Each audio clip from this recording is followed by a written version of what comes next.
monde, c'est Soudef avec vous. Aujourd'hui, on va réaliser de sablé au caramel. Une recette très simple et très facile que vous allez beaucoup apprécier. J'espère que vous allez la préparer pour ce Eid al-Fitr. Je vous dis à l'avance, Eidkom Mabrouk. Pour la recette d'aujourd'hui, je vais avoir besoin de beurre. Donc, moi, je vais utiliser du beurre. Si vous n'avez pas le beurre, vous pouvez utiliser de la margarine et ajouter à cela 2 cuillères à soupe d'huile. Si vous utilisez le beurre, vous n'avez pas besoin d'ajouter l'huile, mais si vous utilisez la margarine, je vous conseille d'ajouter 2 cuillères à soupe d'huile végétale. On aura besoin de 2 jaunes d'œufs pour parfumer les sablés. On va avoir besoin de flan caramel. Donc, je vais utiliser 2 cuillères à soupe de flan caramel. On va avoir besoin de sucre glace. Je ne vais pas mettre beaucoup de sucre glace dans ma recette parce que mon flan caramel contient du sucre. Si votre flan caramel ne contient pas de sucre, vous pouvez ajouter encore 1 cuillère à soupe de plus de sucre glace. Donc, moi, je ne vais pas mettre beaucoup de sucre parce que tout à l'heure, je vais ramasser les pièces de sablé avec du caramel. Donc, je ne veux pas que mes gâteaux soient trop sucrés. Je ne mets que 3 cuillères à soupe de sucre glace. Ajoute à ça que mon sucre glace n'est pas très fort en goût. Donc, avec 3 cuillères à soupe de sucre glace, je vais avoir un résultat parfait. On va avoir besoin de vanille ou de sucre vanillé. On va avoir besoin d'une pincée de sel et on va ramasser la pâte avec la farine. Lors de la préparation, je vais essayer de vous donner à peu près la quantité de farine que j'ai utilisée pour ramasser ma pâte. Pour la garniture, on va avoir besoin de caramel. Voilà, c'est du caramel que j'achète déjà prêt comme ça. Si vous n'avez pas ce caramel, vous pouvez prendre le lait concentré sucré que vous allez mettre dans de l'eau, dans une cocotte minute, fermer et faire une cuisson de 15 minutes pour avoir un bon caramel. Donc directement, on va voir ensemble la recette. On va commencer par fouetter le beurre avec le sucre glace. Je préfère tamiser le sucre.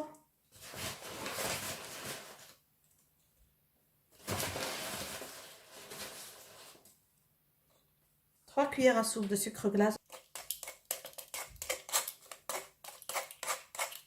Vous pouvez bien sûr faire ça à la main. Moi, je vais utiliser mon batteur électrique.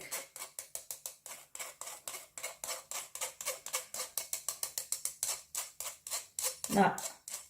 Donc, juste pour m'assurer qu'il n'y a pas de grumeaux de sucre, comme vous voyez.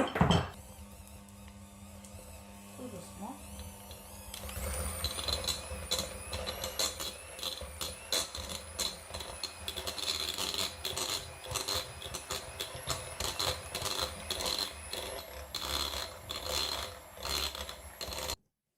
Là, je vais ajouter une pincée de sel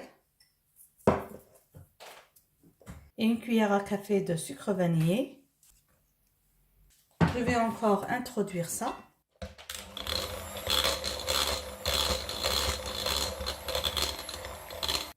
Maintenant, je vais introduire le flan. 2 cuillères à soupe de flan. Comme ça.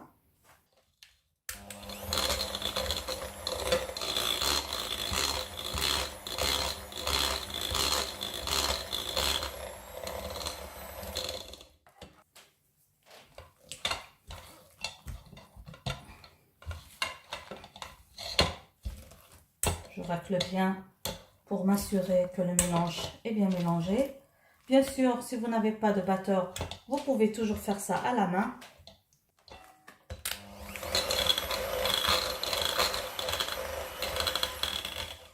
J'ajoute les jaunes d'œufs.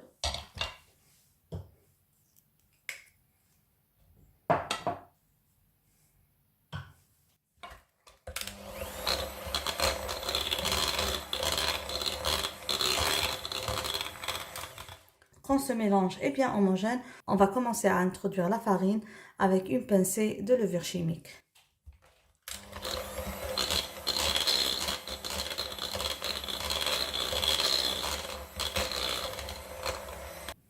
Là, je vais commencer par introduire la farine. Je vais utiliser des verres comme ça. Ce verre, quand je l'ai rempli, ça pèse 130 grammes. Juste pour vous donner à peu près la quantité de farine que je vais mettre. Bien sûr, c'est un chiffre proportionnel. Chaque farine est différente. Chaque farine a son degré d'absorption. Je vais vous donner à peu près la quantité que j'ai utilisée, mais à savoir pour vous combien vous allez avoir besoin de farine. Donc moi, je vous donnerai une quantité proportionnelle. Donc ici, 130 g de farine. Tout d'abord, je vais ramasser avec le batteur, mais après, je vais faire ça à la main pour m'assurer de la bonne texture de ma pâte.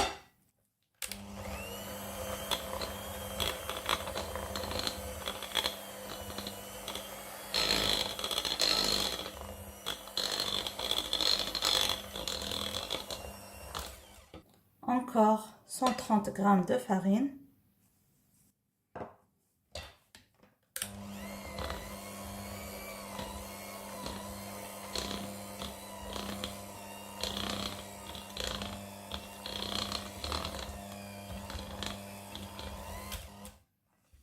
Là, j'ai encore pesé 130 g, mais je vais maintenant ajouter tout doucement par petites quantités.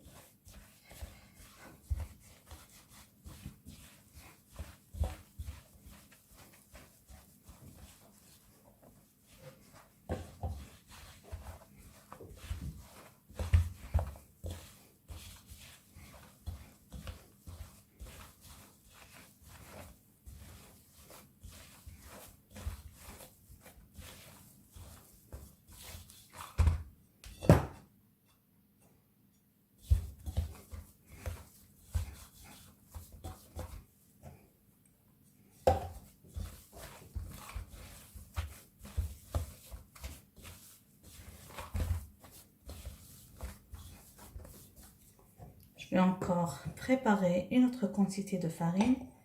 Je vais ajouter tout doucement.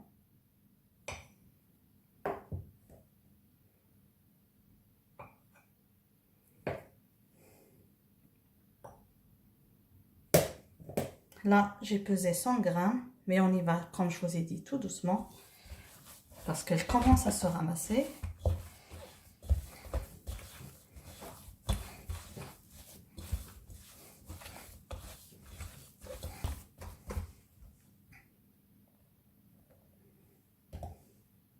Donc jusque là, je vais encore ajouter 50 g. Je vais tout à l'heure vous donner toute la quantité de la farine que j'ai ajoutée. Elle commence à se ramasser, donc je vais ajouter juste un peu. Ça colle encore un petit peu.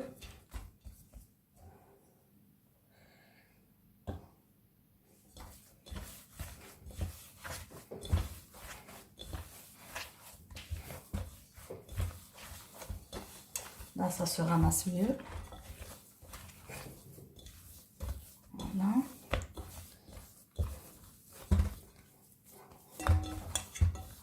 Là, ma pâte se ramasse mieux.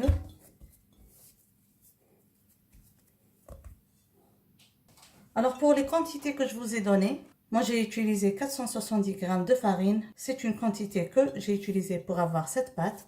Vous voyez, c'est bien sablé. Vous devez voir avec votre farine. Vous allez trouver tous les ingrédients en bas dans la boîte de description. Je vais laisser reposer un petit peu et on va passer au façonnage. Je prends comme ça un peu de la pâte sablée et je vais l'étaler entre deux feuilles de film alimentaire et je vais l'étaler finement pour ne pas avoir des biscuits sablés trop gros. Avec comme ça, le film alimentaire, ça va être facile à étaler. Ça ne va pas coller à la surface. Si vous n'avez pas le film alimentaire, vous pouvez toujours utiliser un sachet propre ou du papier de cuisson. Comme ça. Je l'ai étalé à presque 4 mm d'auteur. Moi, je vais utiliser un emporte-pièce en forme de diamant.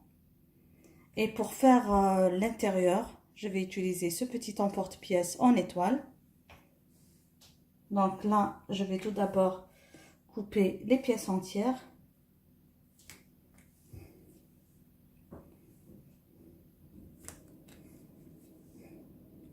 Je préfère faire la cuisson des pièces entières dans un plateau et des pièces avec une ouverture dans un autre plateau.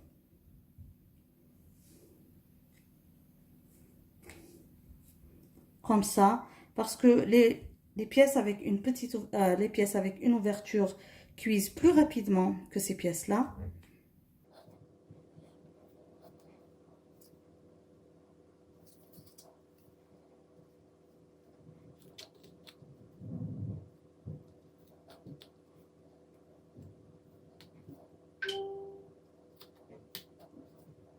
Là, je vais placer mes pièces dans un plateau allant au four chemisé d'un papier de cuisson.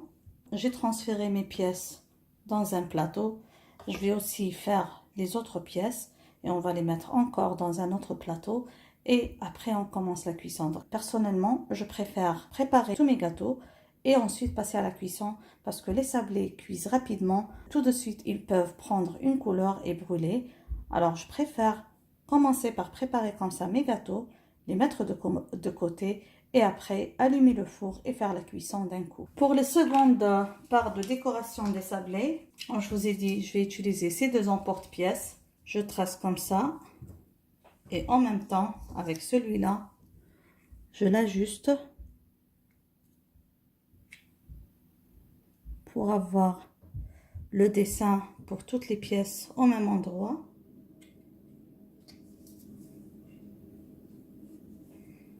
Comme ça. Je ne trace pas ça et après je reviens avec parce que quand on va écraser, ça va étaler le sablé et ça va être et les sablés ne vont pas avoir la même taille.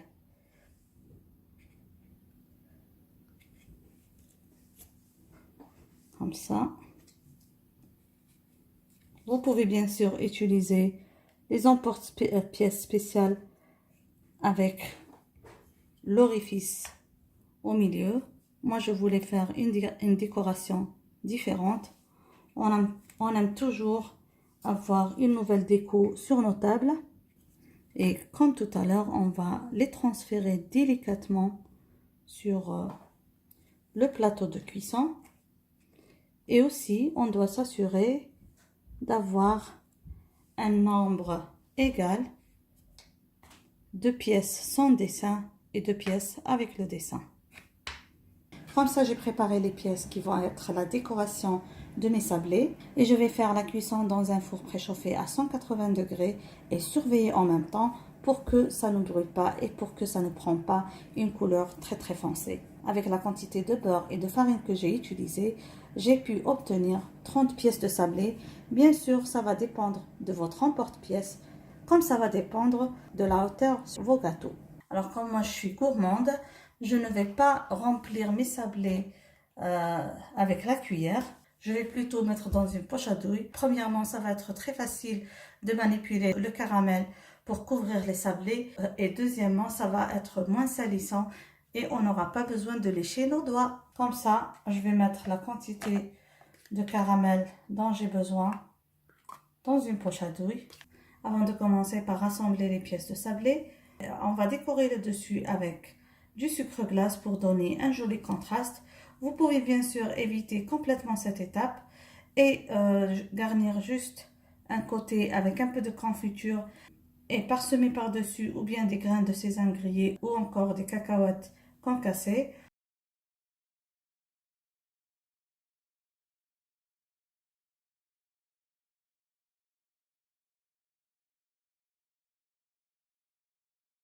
Avec la poche à douille, on va juste décorer les côtés. Je ne vais pas trop remplir avec le caramel. Ça va s'étaler tout à l'heure. En plus, on veut pas avoir des gâteaux trop sucrés. Comme ça.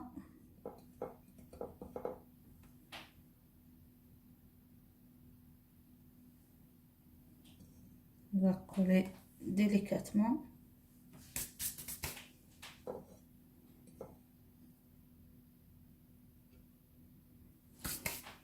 Et il ne reste plus qu'à décorer le milieu.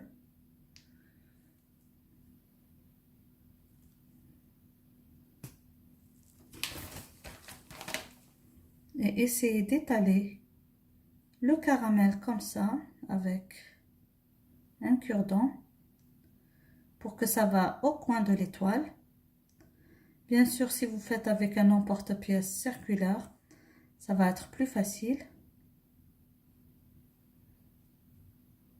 Ça va s'étaler rapidement.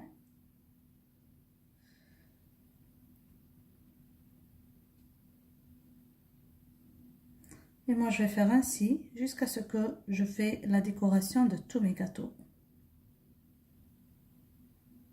Comme ça, mes amis, nous sommes arrivés à la fin de cette réalisation des sablés ultra fondants au caramel. J'espère que vous avez aimé la recette d'aujourd'hui, que vous allez la réussir et l'adopter surtout.